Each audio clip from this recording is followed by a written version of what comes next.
Hello everyone, this is Furtalance and welcome to my channel. Thank you so much for tuning in. Yet again, if you like my content and you like the videos that I put out, please consider subscribing, liking, sharing, and if you have any feedback in regards to the videos, please leave it in the comment section below. Let me know what you think, what topics you want me to cover, and I would definitely love to go through those, and hey, let's have a discussion as to what you guys want me to cover as well. Now there's a couple of topics that I wanted to discuss in today's video, and just wanted to see what you all think about them. Went through a couple of news articles to see what's going on, and the one main thing that I saw in the news today was that Sony PlayStation is basically closing their Japan studios. Now, the Japan studios are basically the ones behind games like Knack, Demon Souls, Astro's Playroom, The Last Guardian, Shadow of the Colossus, like the original games. I think their last game was I think Gravity Rush.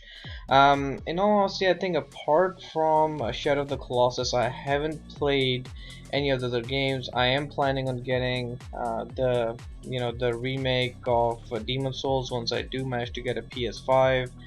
I mean, as far as news goes and all for the studio, this is pretty sad news. I mean, Sony's not one of those companies that you would associate with closing their one of their original studios down, but I think it does come down to the fact of what's the productivity of the studio itself, and how much money they were bringing in, and I think the statement that came out of Sony was something along the lines of they want to focus more on AAA games and any products that are more AAA focused.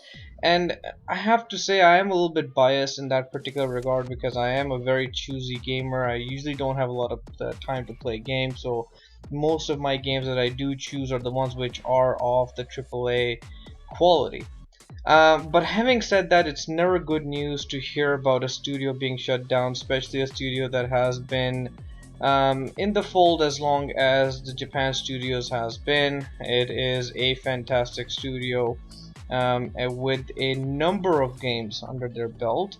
So having to hear that they're being closed down because of a corporate decision is something that is very sad. Now, I think the statement from Sony did mention that they are looking to move most of the developers onto other studios of theirs. In all honesty, I mean, it could just be corporate jargon in this regard. I don't know if I believe it that much. But at the same time, I mean, you can always hope that Sony would care for their developers. I think they did do Astro's Playroom, so those people are incredibly talented. Especially with games like The Last Guardian and Shadow of the Colossus and Demon Souls under their belt. That I sincerely hope that Sony does find space for them somewhere in their first party studios, right? So those people wouldn't be without a job. But nonetheless, this is some news that I saw that I wanted to share and discuss with you guys. Obviously, it is significant news. I I still feel like maybe they should have kept the studio around. I mean, there's still news saying that the studio isn't closed down, just downsized and everything, but you and I both know what that means, right? Whenever a company wants to shut down a studio or wants to reduce productivity of that certain place, that's how they start, right? That's how Konami is doing things. I heard that they're willing to kind of license out Metal Gear Solid, even Silent Hill. Well, there's a lot of rumors going on around about Silent Hill right now, about it being being developed by some other studios and a license being given out. So that would be very interesting if the game does come out as a remake. I know there's a lot of people, a lot of fans are expecting it. So But getting back to the topic at hand, Japan studios, definitely sad news. And I sincerely hope this isn't a trend that we see for the studios in Japan from Sony and PlayStation, simply because there's a lot of people who within Japan are already apprehensive about Sony as a platform um, and their preference for the Japanese market. There was a lot of news this year that with the release of the PS5 that the Japanese market was not the focus for the PlayStation brand, which has, well, it has always been that way. So it is quite interesting to see these things unfold.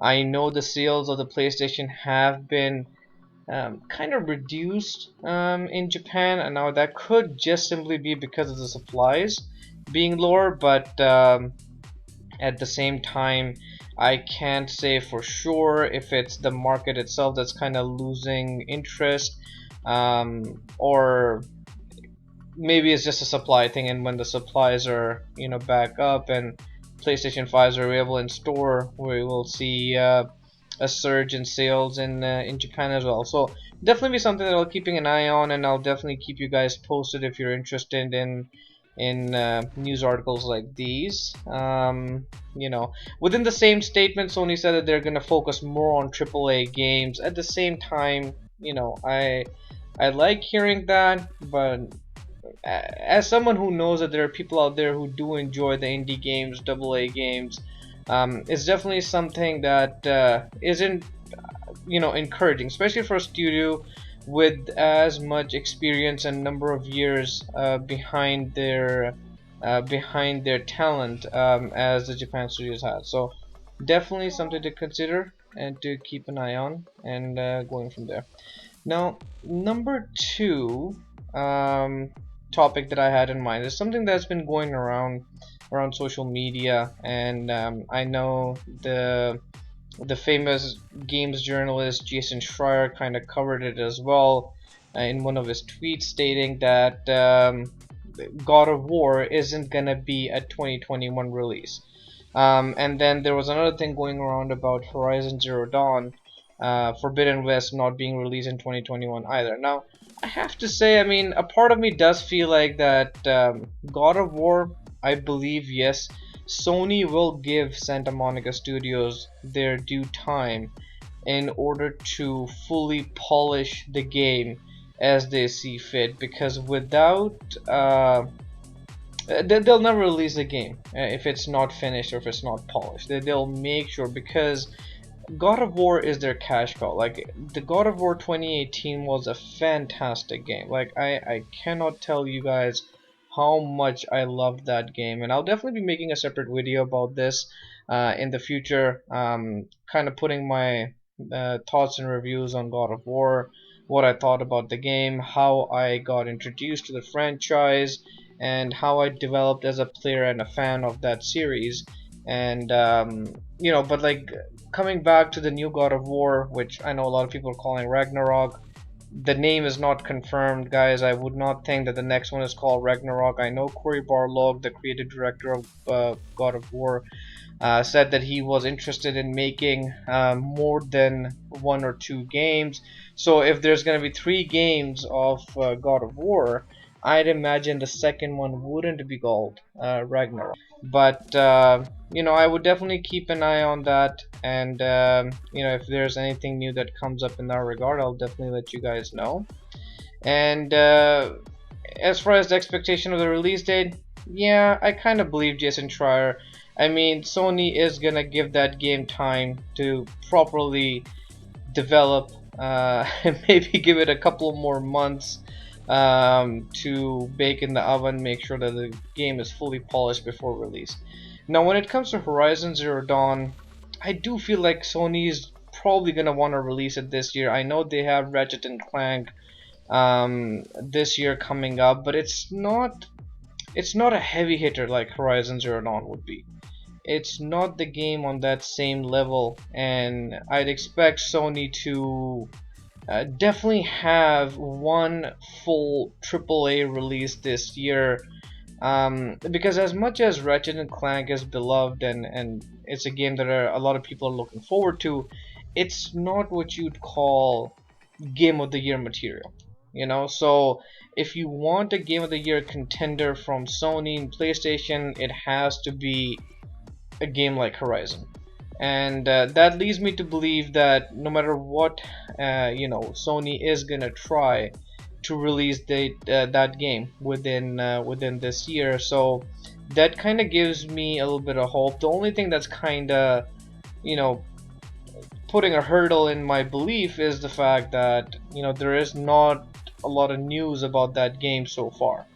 I mean, I was really expecting the game to be there in the February state of play that just happened on the 25th of February. I was disappointed that it wasn't. I mean, in my predictions video that I put out, I did state that I fully expect that game to be there. If nothing else, at least a trailer or like a gameplay trailer or a new trailer, a story trailer, or anything, right? And there wasn't anything on it, which is, like I said, it's a little sad. And I'm hoping that they bring out more news about the game.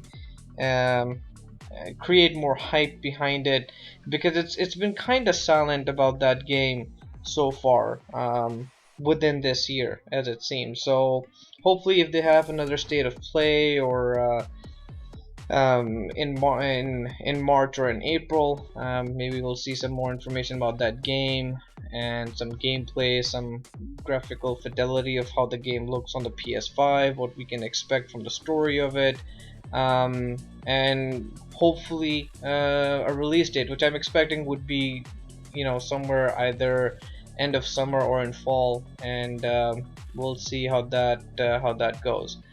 Moving on from that, so I know I kind of mentioned this in my last video about my TV. So I thought if any of you guys would be wondering as to what kind of TV I use for gaming, there's a TV that I bought recently from Best Buy in Canada, and I actually did deliberate thought about it quite a lot as to what kind of TV I would buy.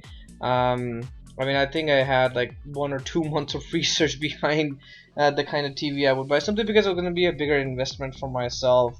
The TV that I had previously was a 43-inch higher 1080p Full HD TV. It was an older TV that I bought in 2013, 2014 I'd say, when I first came to Canada. So it wasn't a great TV, but it served its purpose. Plus, it was for the PlayStation 4 mainly, and it did the job that I needed to do amicably, and but it was time for an upgrade. I wanted to see what HDR gaming was like, and so there was a couple of TVs that I narrowed it down to. The one main TV that I actually did ponder upon quite a lot was the TCL 6 series. I heard a lot of good things about that TV. Most of the TV review channels, or the AV channels, had very nice things to say about TCL 6 series. So I was pretty much set on buying that TV. But when I did a little bit more digging, I kind of found out that there is a thing called panel lottery, meaning that some TVs that you buy will be excellent, but other TVs that you buy, it'll be, it depends on what your luck is, and you might not get a panel that's actually good. They have this thing called dirty screen effect, where gray uniformity of the TV itself isn't that great. So obviously that's something that kind of came into play. I think TCL has some quality control issues with their TVs, and that's what kind of shifted me away from that particular TV. And also I think Black Crush. Black Crush was a bit of an issue with TCL TVs, and I didn't want my details to be destroyed. So I mean, I considered about Hisense. I heard Hisense had a very nice TV called H9G, and the problem with the H9G was that it wasn't available in Canada, and at least not in the time I was looking for, which was around October, November, and December of 2020, whereabouts where I was looking. So the one TV that I wanted to buy, but it was just too expensive for me at the time, was the Sony X900H, which was actually being marketed as a PlayStation 5 ready TV. But on Boxing Day in Canada, I found the TV, it was actually being sold for like $300 less. The Boxing Day or Boxing Week, if some of you are wondering, are basically a 26th of December day, and usually it goes into Boxing Week, which goes until the New Year's on January 1st. So that's kind of my thoughts. If you guys want to know more about my TV research for my gaming, I definitely love to share that with you guys. If you do like my video, please like, share, and subscribe, and I'll see you guys later. Take care, guys. Bye.